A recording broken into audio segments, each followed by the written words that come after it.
dar continuidade ao plano de leitura bíblica anual 2022 da Igreja Nova Vida em Piedade, eu sou Márcia Leal e hoje, dia 9 de novembro, estamos aí nos primeiros capítulos do livro de Atos dos Apóstolos, capítulos 3, 4 e 5. Capítulo 3 descreve a cura maravilhosa do coxo de nascença, quando Pedro e João, subindo ao templo, encontram aquele homem que diariamente era colocado junto à porta do templo chamado Formosa pedindo esmola. Ali, quando aquele homem via Pedro e João entrando no templo, ele implorava para que eles dessem uma esmola. Quando Pedro, fitando-o juntamente com João, diz: "Olha para nós", e ele os olhava atentamente, esperando receber alguma coisa. E no versículo 6 diz o seguinte: Pedro, porém, lhe disse: "Não possuo nem prata nem ouro, mas o que tenho, isso te dou, em nome de Jesus Cristo, o Nazareno. Anda." E a Bíblia diz que imediatamente aquele homem saltou, seus pés e tornozelos se firmaram, e ele passou a andar, entrou com eles no templo, saltando, louvando a Deus, e todos viram, não é, aquele homem andando e louvando a Deus. Glória a Deus, há poder no nome de Jesus. A ação de Jesus, através daqueles homens cheios do Espírito Santo de Deus, dando continuidade à obra de Jesus, sinais e prodígios, acompanhando aqueles homens, testemunhando a Jesus, glórias, mudou toda a sorte daquele homem, toda a vida daquele homem. Foi suficiente a ação, né, na vida daquele homem. E sabemos que ali, depois desse acontecimento, todos admirados, não é? E apegando-se ali a Pedro e a João, ele começa, né, Pedro, o discurso, mostrando que foi o poder de Jesus, a fé em Jesus, que operara aquele milagre, restaurando aquele homem por completo, trazendo saúde perfeita. E começa aí Pedro, não é? No versículo 19, a testemunhar e a pregar arrependimento. Arrependei-vos, pois, e convertei-vos, para serem cancelados os vossos pecados. Começa a anunciar com intrepidez o arrependimento e a conversão, para serem cancelados os vossos pecados. E começou ali acerca desse assunto, até que no capítulo 4 falava eles ainda ao povo, quando sobreveio os sacerdotes, e não ali ficaram satisfeitos com o que eles estavam anunciando Jesus e a ressurreição entre os mortos. E o que fizeram? Os prenderam, recolheram ao cárcere. Mas o versículo 4 do capítulo 4 diz o seguinte: muitos, porém, do que ouviram a palavra, aceitaram, subindo o número de homens, e quase 5.000. Oh, glória a Deus! E aí nós vemos que no dia seguinte, Pedro e João, perante o Sinédrio, ali diante, né, das autoridades em Jerusalém, eles são ali arguídos, e dizendo, né, com que poder, versículo 7 diz, com que poder ou em que nome fizeste essas coisas? Do capítulo 4 nós estamos lendo. E aí Pedro, cheio do Espírito Santo de Deus, responde que em nome de Jesus, o Nazareno, a quem vós crucificastes e a quem Deus ressuscitou dentre os mortos, sim, em seu nome é que este está curado perante vós.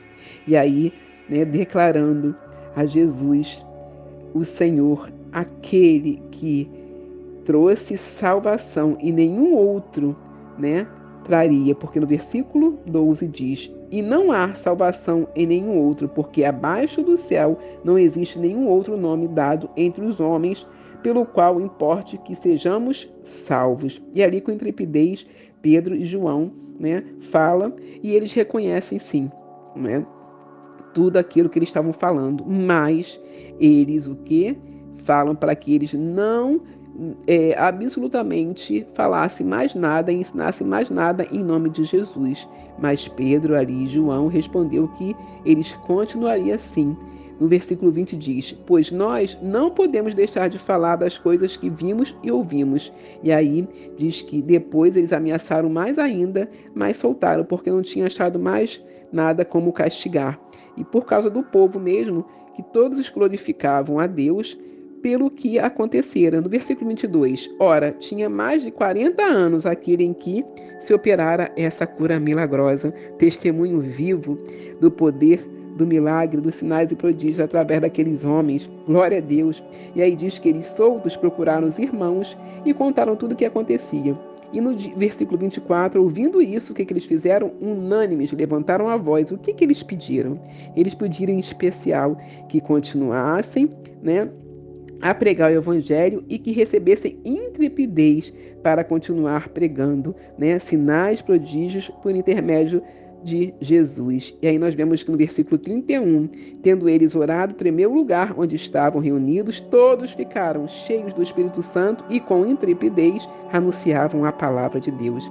E no versículo 32 diz que da multidão dos que creram eram um, o coração e a alma. Aleluias, glória a Deus, que possamos ser um diante do Espírito Santo de Deus, da unção, que o Espírito Santo de Deus venha nos usar poderosamente, não é? E aí, continuando, nós vemos que no capítulo 5 tem o episódio de Ananias e Safira, onde ali, não é, nós vemos que Ananias se encheu de Satanás, não é, o coração, com mentiras, que aqui diz no versículo 3. Então disse Pedro: Ananias, por que encheu Satanás teu coração para que mentisse ao Espírito Santo, reservando parte do valor do campo?